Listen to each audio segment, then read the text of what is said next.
నమస్తే రైతు సోదరులకు శుభోదయం. నేలతల్లి కార్యక్రమానికి స్వాగతం.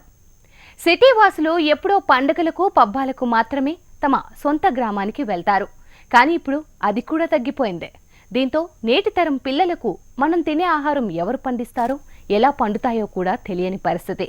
అందుకే అందరికీ వ్యవసాయం, అందులోనూ ప్రకృతి సాగుపై అవగాహన కల్పించేందుకు ఓ కొత్త ప్రయత్నం చేస్తున్నారు సేంద్రియ వ్యవసాయ రైతు పూర్ణచందర్ రెడ్డి.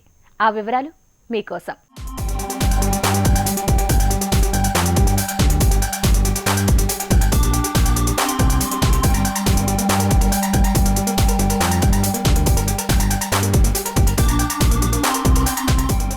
నేటి తరం పిల్లలదంతా యాంత్రీకరణ జీవితం.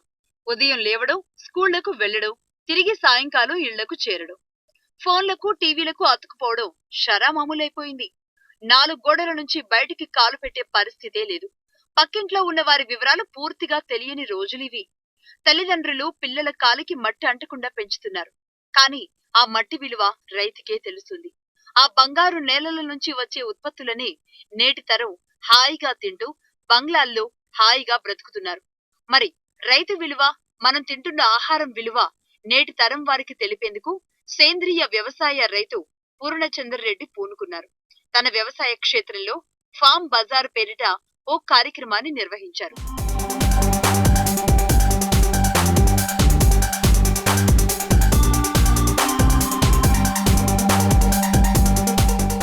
ఫామ్ బజార్ అంటే ఏదో మార్కెట్ ఎగ్జిబిషన్ లా కాదు. హైదరాబాద్ నగర శివారులోని మొయినాబాద్ ప్రాంతంలో ఉన్న వ్యవసాయ క్షేత్రం ఇది. ఇక్కడ సేంద్రియ పద్ధతిలో పంటలు పండిస్తూ ఉంటారు రైతు పూర్ణచందర్ రెడ్డి. పంటలను మాత్రమే కాదు, బాతులు, నాటుకోళ్లు, చీమకోళ్లతో పాటుగా కుందేళ్లు, మేకలు, గొర్రెలను కూడా పెంచుతూ ఉంటారు. ఇవన్నీ ఎలాంటి రసాయనిక ఎరువులు లేకుండా సేంద్రియ పద్ధతిలో సాగు చేస్తారు పూర్ణచందర్ రెడ్డి.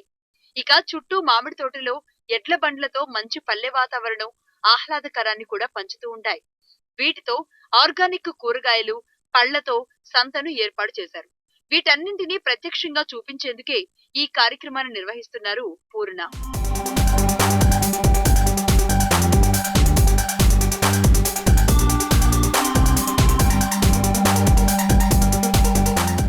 ప్రతి ఒక్కరూ వివిధ రంగాల్లో పనిచేస్తున్నప్పటికీ ప్రతి వ్యక్తి రైతు కుటుంబ పునాదుల నుండి వచ్చిన వాళ్లే.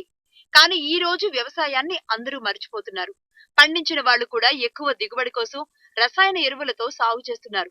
అలా కాకుండా అందరికీ ఓ మోడల్ ఫామ్ లా తన వ్యవసాయ క్షేత్రంలో అన్ని రకాల జీవాలను పెంచుతున్నానని అంటున్నారు పూర్ణ. నేటి తరం వారికి సేంద్రియ పంటలపై అవగాహన కల్పించేందుకే ఇలాంటి ఆహ్లాదకరమైన వాతావరణంలో ఫామ్ బజార్ పేరుతో అవగాహన కార్యక్రమాన్ని ఏర్పాటు చేశామని అంటున్నారు. Universal sheep and goat farm అని లాస్ట్ 1.5 year కింద ఇక్కడ స్టార్ట్ చేయడం జరిగింది. దీంట్లోనే మేము రైతులకు ట్రైనింగ్ ఇస్తూ వస్తున్నాము. ఎంతసేపటికి రైతులతో ఫామ్స్ పెట్టిపీయడం ఎంత ఇంపార్టెంటో, ఆ పెట్టిన వాళ్ళకి మార్కెట్ ఫెసిలిటీ ఇవ్వడం కూడా. అంటే మనం పెంచిన యానిమల్స్ని హైజీనిక్గా కట్ చేసి కన్జ్యూమర్స్కి ఇవ్వాలి అంటే మనం మార్కెట్లోకి వెళ్ళి తీసుకెళ్ళి అమ్మాలంటే కష్టం. కాబట్టి మన ఫామ్ దగ్గరే సండే ఫామ్ బజార్ అని, ఎవ్రీ సండే ఒక ఫామ్ బజార్ లాగా ఇక్కడ మేము వేరే డాక్టర్ నేచర్ ఫార్మ్స్ వాళ్ళతో టైప్ అయ్యి వాళ్ళ దగ్గర నుంచి వెజిటబుల్స్, మా యొక్క మీటు, ఇంకొక వేరే వాళ్ళతో ఆక్వా ఫార్మ్స్ వాళ్ళతో టైప్ అయ్యి అవన్నీ వాళ్ళకి, అంటే కస్టమర్స్ ఇక్కడికి వచ్చారనుకోండి, ఒక సండే రోజు ఎక్కడికో హోటల్కో రిసార్ట్స్కో వెళ్ళి ఈ కాంక్రీట్ జంగిల్లో ఉండే బదులు ఇక్కడికి వచ్చి న్యాచురల్గా మొత్తం ఇవన్నీ ఎర్రచందనము, సిల్వర్ ఓక్ చెట్ల మధ్యలో పిల్లలు ఆడుకుంటూ అంత మట్టి పాత్రలతో తయారు చేస్తాం. ఆర్గానిక్ ఫుడ్, మా యొక్క కంట్రీ చికెన్, మేము పెంచిన కోళ్ళతోటి రైస్ తయారు చేస్తాం, బ్రౌన్ రైస్ ప్లస్ అన్ని మల్టీగ్రెయిన్ కానీ ఏదైనా ఫుడ్ టోటల్ ఆర్గానిక్ ఫుడ్ ఇవ్వడం జరుగుతుంది. మటన్, మా యొక్క నాన్ వెజ్నే ఇక్కడ ఎవరికైనా కస్టమర్స్ కావాలంటే సేల్ చేయడం జరుగుతుంది. ఎగ్స్ కావాలన్నా ఏది కావాలన్నా కూడా ఇక్కడ టోటల్ ఆర్గానిక్ ఫుడ్ తోటే ఇక్కడ ఇవ్వడం జరుగుతుంది. వాళ్ళ కన్జ్యూమర్స్కి కావాలన్నా కూడా ఇవ్వడం జరుగుతుంది. వాళ్ళు ఇక్కడికి రావడంతో ఏంటంటే ఒక రిసార్ట్కి వచ్చి పోయాము అన్నట్టు కాకుండా అగ్రికల్చరల్ రిలేటెడ్ రిసార్ట్ ఇది ఒక డిఫరెంట్ కాన్సెప్ట్. నాకు తెలిసి మన స్టేట్లో మాదే ఫస్ట్ ప్రాజెక్ట్ అనుకోవచ్చు. ఎందుకంటే ఇక్కడికి పిల్లలు వచ్చారనుకోండి, ఇక్కడ కనీసం మీకు టర్కీస్ కావచ్చు, ర్యాబిట్స్ కానీ, ర్యాబిట్స్లో ఒక 4-5 వెరైటీస్, కోళ్ళల్లో 4-5 రకాలు, మేకల్లో 4-5 రకాలు, గొర్రెల్లో ఒక 4-5 రకాలు, ఆవులు ఒక 2 రకాలు, ప్లస్ ఈ పిల్లలు ఆడుకోవడానికి ఎడ్ల బండి, సైక్లింగు, స్విమ్మింగ్ పూలు, ఉయ్యాళ్ళు, ఇవన్నీ landscaping, plus vegetable garden, mango garden, ఇవన్నిటి మధ్య సైక్లింగ్ చేసుకుంటుంటారు. ఇవన్నీ ఎంజాయ్ చేసుకుంటూ మార్నింగ్ నుంచి ఈవినింగ్ దాకా వాళ్ళకి టిఫిన్స్, లంచ్ ఇవన్నీ ప్రొవైడ్ చేయడం జరుగుతుంది. ఓకే, ఎక్కడికో వెళ్ళి కాంక్రీట్ జంగల్లో అసలు అగ్రికల్చర్ రిలేటెడ్ లేని దాని మీదకి వెళ్ళి లక్షలు పెట్టేసి ఉండే బదులు ఇక్కడికి వస్తే ఒక ఫ్యామిలీ తోటి వాళ్ళకి ఒక రోజంతా కూడా బ్రహ్మాండంగా గడపవచ్చు. ఎందుకంటే వాళ్ళకు కూడా పిల్లలు కూడా అగ్రికల్చర్ మీద అవగాహన కల్పించటం. అంటే అసలు యూట్యూబ్లో మనం గొర్రె ఇలా ఉంటుందా అని చూసుకునే బదులు న్యాచురల్గా చూస్తారు. ఓహో, టర్కీ ఇలా ఉంటుందా, ర్యాబిట్ ఇలా ఉంటుందా, గొర్రె ఇలా ఉంటుందా అన్నది కూడా న్యాచురల్గా చూస్తూ ఉంటారు. కాబట్టి వాళ్ళందరూ కూడా ఇక్కడ చూసి ఇవి ఏమిటి అన్నది వాటి గురించి తెలుసుకొని వ్యవసాయం మీద వాళ్ళకు కూడా కొంచెం ఇంట్రెస్ట్ ఏర్పడితే ఏంటంటే ఇవన్నీ క్రిమిసంహారక మందులు, ఎరువులు, క్రిమిసంహారక మందులు వాడుకుంటూ పెంచినవి తినకోకుండా ఇవంతా అంటే అంత మెన్యూర్ ఓన్లీ ఎరువుతోటి వేసి పెంచినటువంటి వెజిటబుల్స్ కావచ్చు, మా యానిమల్స్ మీట్ కానీ హైజీనిక్గా ఇస్తాం. కాబట్టి వాళ్ళకు కూడా పిల్లల్లో ఇప్పటి నుంచే మనం తినే బయట ఫుడ్ మంచిది కాదు, ఇలాంటి ఫుడ్ తినాలి అన్నది ఒక అవగాహన కల్పించాలి. కల్పిస్తేనే ఏదైనా పిల్లలే రేపటి భావితరానికి భవిష్యత్తు అన్నట్టు వాళ్ళల్లో చేంజ్ రావాలండి. పిల్లల్లో మనం బయట ఫుడ్ తినకూడదు, జంక్ ఫుడ్ తినకూడదు, మట్టి పాత్రలోనే వండుకొని తినాలి. మన పాతకాలంలో పూర్వీకులు ఎలా తినేటివాళ్ళు, అందుకనే వాళ్ళు 90 సంవత్సరాలన్నా కూడా వాళ్ళకి మోకాల నొప్పులు, ఇవన్నీ జాయింట్ పెయిన్స్ లేవు. ఇప్పుడు 40-45 ఇయర్స్ కానీ జాయింట్ పెయిన్స్ ఇవన్నీ వస్తున్నాయి. ఇలా కాకుండా మనం తినే ఫుడ్ని ఇప్పటి నుంచే పిల్లలకిలో మార్పు రావాలి, దీని మీద అవగాహన కల్పించాలి అన్న ఉద్దేశంతో ఈ సండే ఫామ్ బజార్ అనేది ఒకటి స్టార్ట్ చేయడం జరిగిందండి. వీక్లీ ఒక 500 మంది కస్టమర్స్ని, ఫ్యామిలీస్ని ఇక్కడ ఫామ్కి తీసుకురావాలి. అంటే 500 మంది ఫ్యామిలీస్ వచ్చారంటే ఒక 500 నుంచి 600 మంది పిల్లలు ఉంటారు. ప్రతి వారం 500 మంది అంటే నెలకు ఒక 2000 మంది పిల్లల్లో ఆర్గానిక్ మీద అవగాహన కల్పించడం వల్ల ఏమైందంటే వాళ్ళ యొక్క అంటే మనిషి యొక్క ఆయుష్ని పెంచినట్టు ఒక రకంగా ఈ చిన్నప్పటి నుంచి ఆ పిల్లల్లో ఒక మంచి ఫుడ్ మీద అవగాహన కల్పించాలి. సొసైటీలో మన వంతు కార్యక్రమంగా మనం ఏదన్నా చేయాలి అన్న ఉద్దేశంతో దీన్ని కూడా ఇప్పటిదాకా ఫార్మర్స్కి ట్రైనింగ్ ఇవ్వడంతో పాటు ఇప్పుడు కన్జ్యూమర్స్ ట్రైనింగ్ ఒక రకంగా. అంటే ఇలాంటి తినటం వల్ల మనకు మంచిది, మన మార్కెట్లో దొరికేది ఇది, మా దగ్గర దొరికేది ఇది, మేము ఇచ్చే ఫుడ్ని ఎక్కడైనా మీరు మార్కెట్లో తీసుకుపోయి ఏ ల్యాబ్కి తీసుకెళ్ళి టెస్ట్ చేయించుకోవచ్చు. ఏదైనా క్రిమిసంహారక మందులు ఉంటే బాజాప్తాగా వచ్చి ఇస్తే మేము కాంపెన్సేషన్ ఇస్తాం. ఎందుకంటే అంత కాన్ఫిడెన్స్గా మేము ఇవ్వగలం, ఎందుకంటే మేము ఇచ్చేది కూడా అలా ఉంటుంది. కాబట్టి ఫాస్ట్ కల్చర్ నుంచి మోడర్న్ కల్చర్ నుంచి ట్రెడిషనల్ కల్చర్ మళ్ళీ లాస్ట్ 50 ఇయర్స్ బ్యాక్ వెళ్ళిపోతే పల్లెటూరులో ఎలా ఉంటాయో ఆ కాన్సెప్ట్కి తీసుకురావాలనేది మా ఉద్దేశం. ఎందుకంటే ఆ కాన్సెప్ట్ వచ్చిందనుకోండి ఆటోమేటిక్గా పిల్లలు కూడా తల్లిదండ్రులను గౌరవిస్తారు. పాత రోజుల్లో ఉమ్మడి కుటుంబం అనేది 50 సంవత్సరాలు కలిసి ఉండేది. ఇవాళ మ్యారేజ్ అయిన నెక్స్ట్ డే డిఫరెంట్ అయిపోతున్నారు. ఈ పిల్లలకి ఈ కల్చర్ మారడంతో వాళ్ళ యొక్క పద్ధతులు కూడా మారిపోతాయి. ఎందుకంటే కల్చర్ మారడంతో ఆటోమేటిక్గా తల్లిదండ్రులను ప్రేమించాలి, మనం చేసే పని ఇది మంచి చెడు, గురువుని పూజించాలి అనే ఇవన్నీ కూడా తెలియాలి అని అంటే ఫస్ట్ మనం చేసే పనులు మన యొక్క ప్రవర్తన మారాలి. మారితేనే పిల్లల్లో కూడా మార్పు వస్తుంది. ఈ మార్పే సొసైటీకి ఎంతో మేలు జరుగుతుంది అన్న ఉద్దేశంతో ఇవన్నీ చేయడం జరుగుతుందండి. సేంద్రియ వ్యవసాయం గురించి నలుగురికి తెలిపేందుకే ఇలాంటి అవగాహన కార్యక్రమాలు ఎంతగానో ఉపకరిస్తాయి. గతంతో పోలిస్తే ఆర్గానిక్ కూరగాయలను తినే వారి సంఖ్య ఇప్పుడిప్పుడే పెరుగుతోంది. రైతులు కూడా రసాయనాలను వీడి సేంద్రియ సాగు విధానాలను చేపట్టి మార్కెటింగ్ లో రాణించగలిగితే ఇటు రైతులు లాభాలను సాధించడంతో పాటుగా వినియోగదారులకు మంచి ఆరోగ్యాన్ని అందించిన వారవుతారని అంటున్నారు తెలంగాణ రాష్ట్ర విత్తన ధృవీకరణ సంస్థ డైరెక్టర్ కేశవులు. సేంద్రియ వ్యవసాయ ఉత్పత్తులను ఉత్పత్తి చేసి సేంద్రియ ఉత్పత్తుల వినియోగదారునికి అవగాహన కల్పించి ఇక్కడ ఈ ఫామ్ బజార్లో అంటే ప్రతి ఈ ఆదివారము లేకపోతే ఎప్పుడు హాలిడే ఉంటే అప్పుడు ఈ ఫామ్ బజార్ ద్వారా మన హైదరాబాద్ నగరవాసులకు వినియోగదారులకి చాలా గొప్ప అవకాశాన్ని కల్పించారండి. ఈ కోడి మాంసము లేకపోతే ఈ గొర్రెల మాంసం కూడా ఈ సేంద్రియ ద్వారా ఉత్పత్తి చేసి అంటే వాటిని పెంచి ఇక్కడ ఈ అమ్ముతున్నారు. చాలా మంచి కాన్సెప్ట్. పండ్లను, కూరగాయలను, తర్వాత మాంసం తినేవాళ్ళు మాంసము, తర్వాత కోడి మాంసంను కూడా ఇక్కడ అమ్ముతున్నారు. ఇది చాలా మంచి సదవకాశము.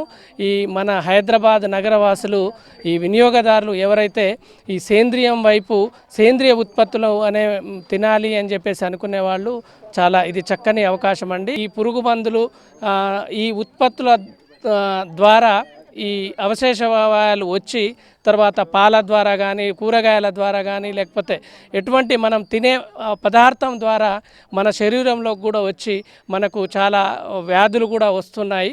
అందుకనే మనము ఇలాంటి ఈ కాన్సెప్ట్ తోటి ఈ ఫామ్ బజార్ కాన్సెప్ట్ తోటి ఈ సేంద్రియ వ్యవసాయము సేంద్రియ ఉత్పత్తుల వినియోగం కూడా పెంచుకుంటే మనకు ఆరోగ్యమైన తెలంగాణను ఏర్పాటు చేసుకోవచ్చు. వీకెండ్లో రిసార్ట్లు, ఫన్ జోన్లకు బదులుగా ఇలాంటి వ్యవసాయ క్షేత్రాలకు రావటం వల్ల కొత్త ఉత్సాహాన్ని పొందుతున్నామని పిల్లలు అంటున్నారు. ఇలా సరదాగా వ్యవసాయ క్షేత్రంలో ఆడుతూ పాడుతూ ఎంజాయ్ చేస్తుంటే మా నాన్నమ్మ అమ్మమ్మ వాళ్ళ ఇళ్లు గుర్తొస్తున్నాయని ఎంతో మమకారంగా చెబుతున్నారు ఈ సిటీ చిన్నారులు. కోళ్ళు, చిన్న చిన్న కోళ్ళు, పెద్ద హార్సెస్, మళ్ళీ డక్స్, మళ్ళీ స్విమ్మింగ్ పూల్, ఇదంతా నాకు చాలా నచ్చింది. ఇది మా తాతూరులాగా ఉంది. ఫామ్ చాలా బాగుంది. యూఎస్జీ ఫార్మ్స్ అని చెవెల్లాలో పెట్టారు. ఇక్కడ చాలా బాగుందన్న. మా తాతయ్య వాళ్ళ ఇంట్లో కూడా ఇన్ని గుర్రాలు చాలా కోళ్ళు, డక్లు ఉండో. ఇక్కడ చాలా బాగుంది. మామిడి తోట కూడా ఉంది. దాని కింద చాలా చల్లగా ఉందన్న. ఇక్కడ బాగుంది వాతావరణం. ఇక్కడ ఎడ్ల బండ్లు ఉన్నాయి, హార్సెస్ ఉన్నాయి, అలాగే చాలా కోళ్ళు ఉన్నాయి, డక్స్ ఉన్నాయి. నేను ఎక్కడా చూడలేదు, చాలా చోట్ల డక్స్ ఉన్నాయి. మరి స్విమ్మింగ్ పూల్ కట్టారన్న, అది నాకు బాగా నచ్చింది. ఇప్పుడు వరకు స్విమ్మింగ్లోనే ఆడుకున్నాను, నాకు చాలా బాగా నచ్చిందన్న. మా తాతయ్య వాళ్ళ ఊరు కన్నా బాగుంది, ఇక్కడ చల్లగా ఉంది. నేను లాస్ట్ వీక్ కూడా రిసార్ట్స్కి వెళ్ళాను, నాకు అక్కడ లేని ఎంజాయ్మెంట్ కూడా ఇక్కడ వచ్చింది. మన ఆహారం ఎలా పండుతోంది, వాటిని ఎవరు పండిస్తారు, ఈ విషయాలు నేటి తరం పిల్లలకు తెలియాల్సిన అవసరం ఎంతైనా ఉందని, అందుకే సమయం చూసుకుని మరీ ఇక్కడికి తమ పిల్లలతో సహా వచ్చి పొలాల్లో తిరుగుతూ ఎంజాయ్ చేస్తున్నామంటున్నారు పెద్దలు. ఇక్కడ పల్లెటూరు వాతావరణం అంతా ఉంది. కోళ్ళు కానీ, ఆవులు, ఎద్దులు అన్నీ ఉన్నాయి ఇక్కడ. పిల్లలు చక్కగా ఆడుకోవడానికి చెరువులాగా స్విమ్మింగ్ పూల్ మోడిఫై చేసి కట్టారు. సో అది కూడా చాలా బాగుంది. మీరు చుట్టుపక్కల చూసేటట్టయితే చెట్లు, ఆ గాలి, ఆ న్యాచురాలిటీ అంతా మనకి ఈ మధ్యకాలంలో ఊళ్ళో దొరకట్లేదు, సిటీస్లో అస్సలు ఉండట్లేదు. ఎక్కడ చూసినా ప్లాట్లు వేసి కట్టేస్తున్నారు. సో అలాంటి టైంలో ఇది ఫామ్ కింద అలా ఉంచి పెంచడం అనేది చాలా చాలా గ్రేట్ విషయం.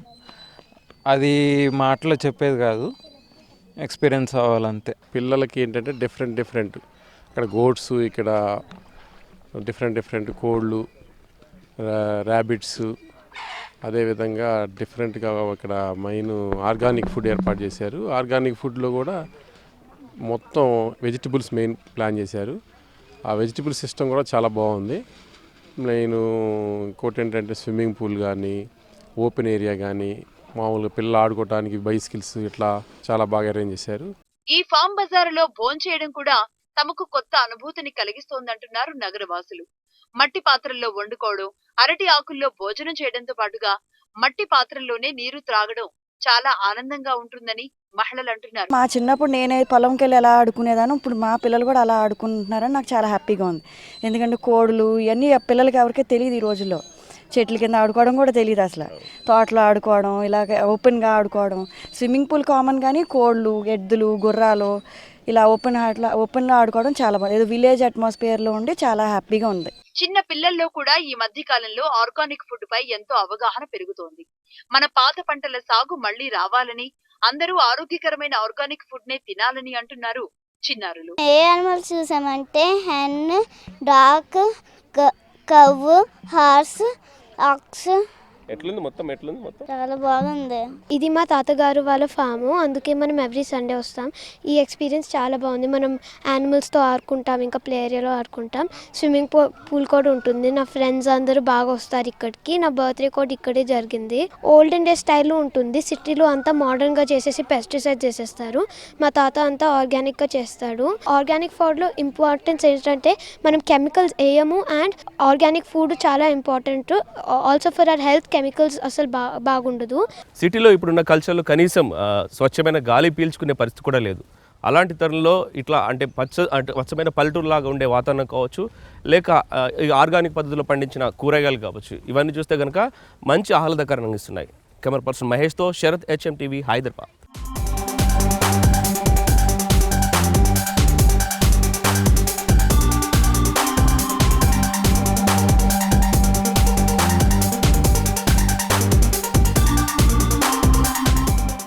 నేటి తరం యువకులు సాగు రంగంలో రాణిస్తున్నారు. వ్యవసాయ అనుబంధ రంగాల వైపు ఆసక్తిని కనబరుస్తున్నారు. పట్టణాల్లో, ప్రైవేటు కంపెనీల్లో ఉద్యోగాల కోసం వెంపర్లాడకుండా స్వతహాగా ఉపాధిని పొందే అందుకు ఇష్టపడుతున్నారు. ఆ కోవకు చెందిన వ్యక్తే కరీంనగర్ జిల్లాకు చెందిన కమలాకర్ రెడ్డి. వ్యవసాయం మీద ఇష్టంతో ఈ రంగంలోకి అడుగుపెట్టిన ఈ రైతు మొదట అవగాహన లేమితో నాటుకోళ్ల పెంపకంలో నష్టాలను చవిచూశాడు. ఆ తరువాత లాభాలనిచ్చే నల్లకోడి పెంపకం గురించి తెలుసుకొని ప్రస్తుతం లాభాల బాటలో పయనిస్తున్నాడు. కడక్నాథ్ కోళ్ల పెంపకంలో రాణిస్తున్న ఈ యువ రైతు సక్సెస్ స్టోరీని చూసేద్దాం పదండి.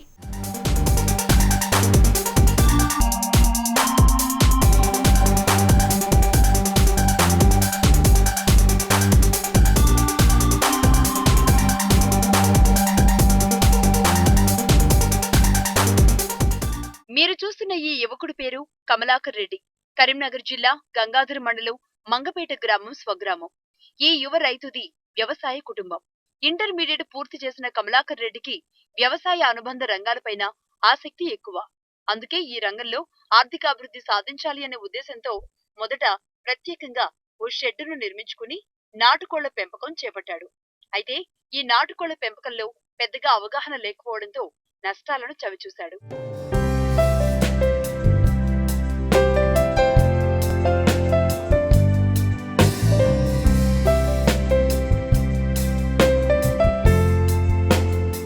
సాగులో నష్టాలు ఎదురైనా సరే ఏమాత్రం వెనుకడుగు వేయలేదు. ఎక్కడ పోగొట్టుకున్నామో అక్కడే సంపాదించుకోవాలన్నది ఇతడి ఉద్దేశం. అందుకే సామాజిక మాధ్యమాల ద్వారా ప్రత్యామ్నాయంగా ఏం చేస్తే లాభాలు సాధించాలో తెలుసుకున్నాడు. ఈ మధ్య కాలంలో నల్లకోడికి అదే కడక్నాథ్ కోళ్లకు పెరిగిన మార్కెట్ ను తెలుసుకుని పూర్తి అవగాహనతో నల్లకోడి పెంపకాన్ని చేపట్టాడు.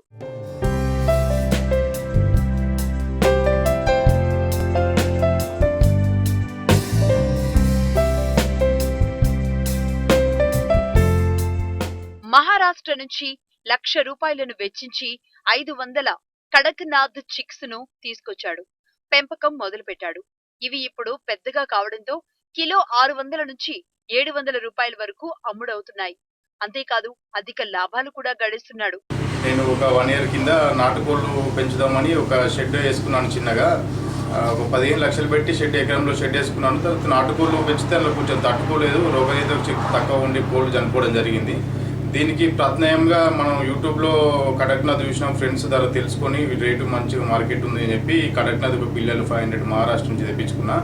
ఈ పిల్లలు అయితే మన నాటుకోళ్ల మాదిరిగా ఏం చనిపోలేదు, చాలా బాగున్నాయి, ఇలా మొటాలిటీ ఏం లేదు. ఇవి ఇప్పుడు మార్కెట్ వచ్చేసి చాలా బాగుందండి. మేము ఒక 500-700 అట్లా ఫర్ 1 kg లైవ్ బర్డ్ మా షెడ్ దగ్గర అమ్ముతున్నాము. ఇందులో ఔషధ గుణాలు చాలా మెండుగా ఉన్నాయి. మళ్ళీ ఐరన్ కంటెంట్ ఎక్కువ ఉంది. ఇలా 1% కొలెస్ట్రాల్ ఏమి ఉండదు. ఈ నాటుకోడి మాదిరి కన్నా చాలా బెటర్ ఉన్నాయి ఈ కోళ్ళు. దానివల్ల నేను ఈ కోళ్ళు ఎంచుకుని ఇప్పుడు చాలా లాభసాటిగా ఉంది మార్కెట్. అయితే పెట్టుబడి ఎంత అవుతుంది? పెట్టుబడి వచ్చేసి ఒక 500కి ఒక చిన్న షెడ్ వేసుకుంటే 1,00,000 లోపు పెట్టుబడి ఉంటే మంచి వీటికి ఒక 500 పిల్లలు అట్లా పెంచుకోవచ్చు. షెడ్ కాకనే మళ్ళీ వీటికి ఏంటంటే పొదిగే శక్తి ఉండదు కాబట్టి ఎవరైనా కోళ్ళు పెంచుకునే వాళ్ళు ఇంక్యుబేటర్ ద్వారా లేకపోతే నాటుకోడి పాత పద్ధతి ద్వారా గుడ్లు పొదిగేసుకోవాలి. మేమైతే ఇప్పుడు ఒక 2 లక్షలు పెట్టి ఇంక్యుబేటర్ కొనుక్కున్నామండి. ఎగ్స్ అయినా పిల్లలైనా పెద్ద కోళ్ళు అయినా ఎవరికైనా మేమే సప్లై చేస్తున్నామండి. ఫీడ్ వచ్చేసి లేయర్ ఫీడు మన బయట ఫ్రీ రేంజ్లో పెంచుకోవచ్చు. లేయర్ ఫీడ్ ఇస్తే బాగుంటుంది. గుడ్లు పెట్టే కోళ్ళు కాబట్టి లేయర్ ఫీడ్ ఇవ్వాలి. బయట ఏమన్నా ప్లేస్ ఉంటే బయట పెంచుకుంటే చాలా మనకు దాని ఖర్చు తగ్గుతుంది. కడక్నాథ్ కోళ్లు ఏ వాతావరణంలోనైనా పెంచవచ్చు. అలాగే వీటికి ఇచ్చే ఆహారంలో ప్రత్యేకత అంటూ ఏమీ లేదంటున్నాడు ఈ రైతు.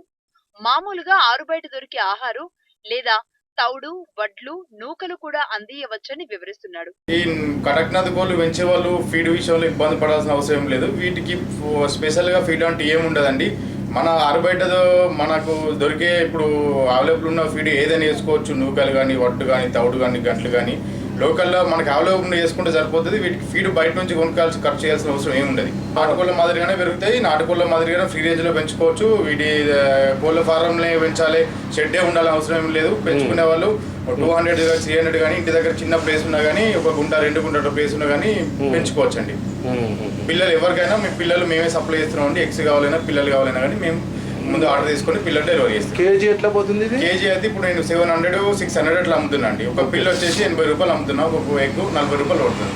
ఎన్ని రోజులలో అవుతుంది అది? 21 days పడుతుంది.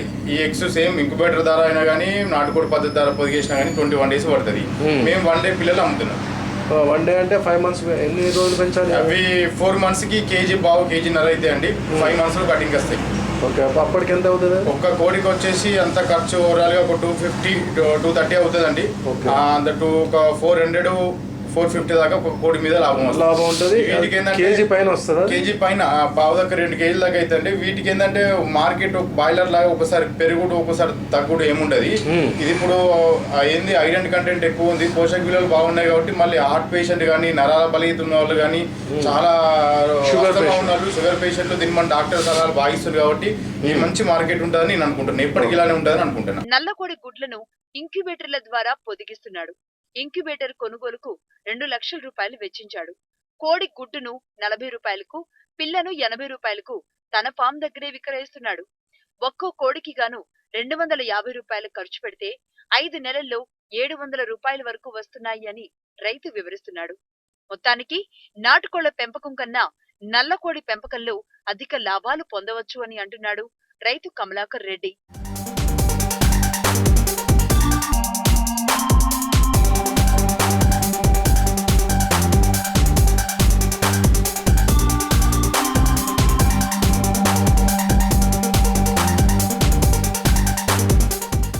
తెలంగాణ రాష్ట్రంలో త్వరలోనే పెద్ద సంఖ్యలో ఆహార శుద్ధి పరిశ్రమలు ఏర్పాటు కానున్నాయి. ఆయా జిల్లాల్లో పేరుగాంచిన పంటల ఆధారంగా పరిశ్రమల ఏర్పాటుకు రాష్ట్ర గ్రామీణాభివృద్ధి శాఖ కసరత్తు చేస్తోంది.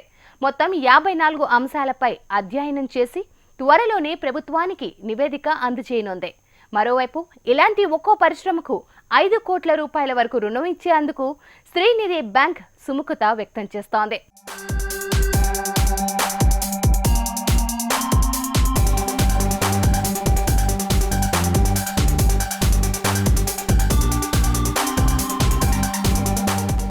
వ్యవసాయం ప్రధాన దేశమైన భారత్లో ఆహార శుద్ధి రంగం ఎంతో ప్రాధాన్యం సంతరించుకోవాలి.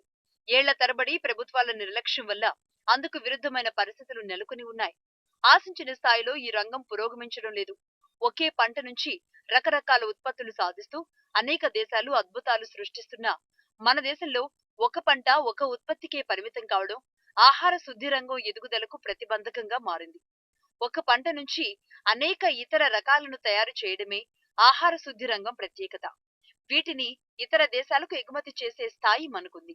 కానీ ఇతర దేశాల నుంచి వస్తున్న ఆహార శుద్ధి వస్తువులకు మన దేశమే ప్రధాన విపణిగా మారడం విధానపరమైన వైఫల్యానికి తిరుగులేని నిదర్శనం.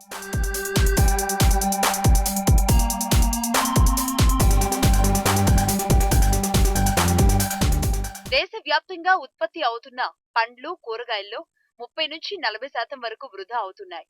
ఇతర పంటల్లోనూ ఇదే దురావస్థ నెలకొంది. తెలుగు రాష్ట్రాల్లో ఆహార శుద్ధి రంగంలో ఆశించిన స్థాయి అభివృద్ధి లేదు. వరి ధాన్యం, వేరుశెనగ, జొన్న, మామిడి, బొప్పాయి, నిమ్మ, టొమాటో, మిర్చి, పసుపు, గుడ్లు, చేపలు, రొయ్యల ఉత్పత్తి 2 రాష్ట్రాల్లో పెద్ద ఎత్తున సాగవుతోంది. ఎగుమతులు మాత్రం 6%కే పరిమితం. ఏపీలో సుదీర్ఘ సముద్ర తీరం అందుబాటులో ఉన్నా ఎగుమతులు పరిమితంగానే ఉన్నాయి. ఆంధ్రప్రదేశ్, తెలంగాణ ప్రభుత్వాలు ఈ రంగానికి విశేష ప్రాధాన్యం ఇచ్చి ప్రత్యేక విధానాలను ప్రకటించాయి. ఏపీ ప్రభుత్వం 2020 నాటికి 5,000 కోట్ల రూపాయల పెట్టుబడుల సాధన దిశగా చర్యలు చేపట్టింది. తెలంగాణ ప్రభుత్వం త్వరలోనే పెద్ద సంఖ్యలో ఆహార శుద్ధి పరిశ్రమలు ఏర్పాటు సన్నాహాలు చేస్తోంది.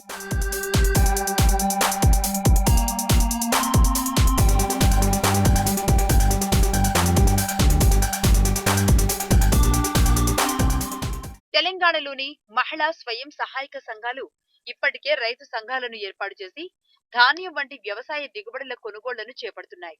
గ్రామీణాభివృద్ధి శాఖకు చెందిన పేదరిక నిర్మూలన సంస్థ నేతృత్వంలో SHGలు ఉన్న నేపథ్యంలో ఈ సంస్థ ద్వారానే రాష్ట్ర వ్యాప్తంగా ఆహార శుద్ధి పరిశ్రమల ఏర్పాటుకు సన్నాహాలు జరుగుతున్నాయి.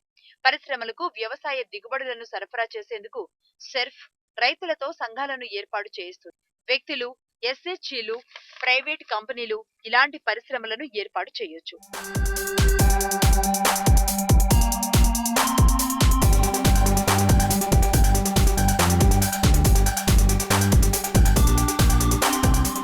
గ్రామీణాభివృద్ధి శాఖ ఇప్పటికే జిల్లాల వారీగా లాభసాటి పంటలను అంచనా వేసి ఆయా చోట్ల ఎలాంటి పరిశ్రమలు అనుకూలము అనేది ప్రతిపాదించింది. వాటిపై వ్యవసాయ సెర్ఫ్ అధికారులు తాజాగా చర్చించి మరో 54 అంశాలపై అధ్యయనం అవసరమనే నిర్ణయానికి వచ్చినట్లుగా సమాచారం.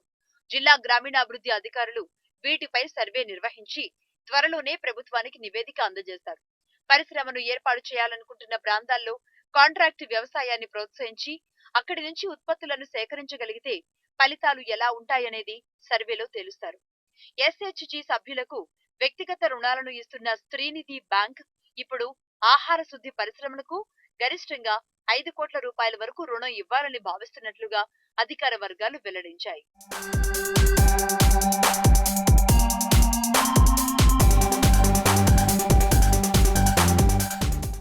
ఏటా లక్షల కోట్ల రూపాయల విలువైన పంట ఫలాలు నష్టపోతున్నాం. ఆహార శుద్ధి ద్వారా ఈ నష్టాలను బాగా తగ్గించుకోవచ్చు. దాంతోపాటు పంటకు అదనపు విలువ వస్తుంది. తద్వారా రైతుకు లబ్ధి చేకూర్చవచ్చు. వినియోగదారులకు తక్కువ ధరకు ఉత్పత్తులను అందించవచ్చు.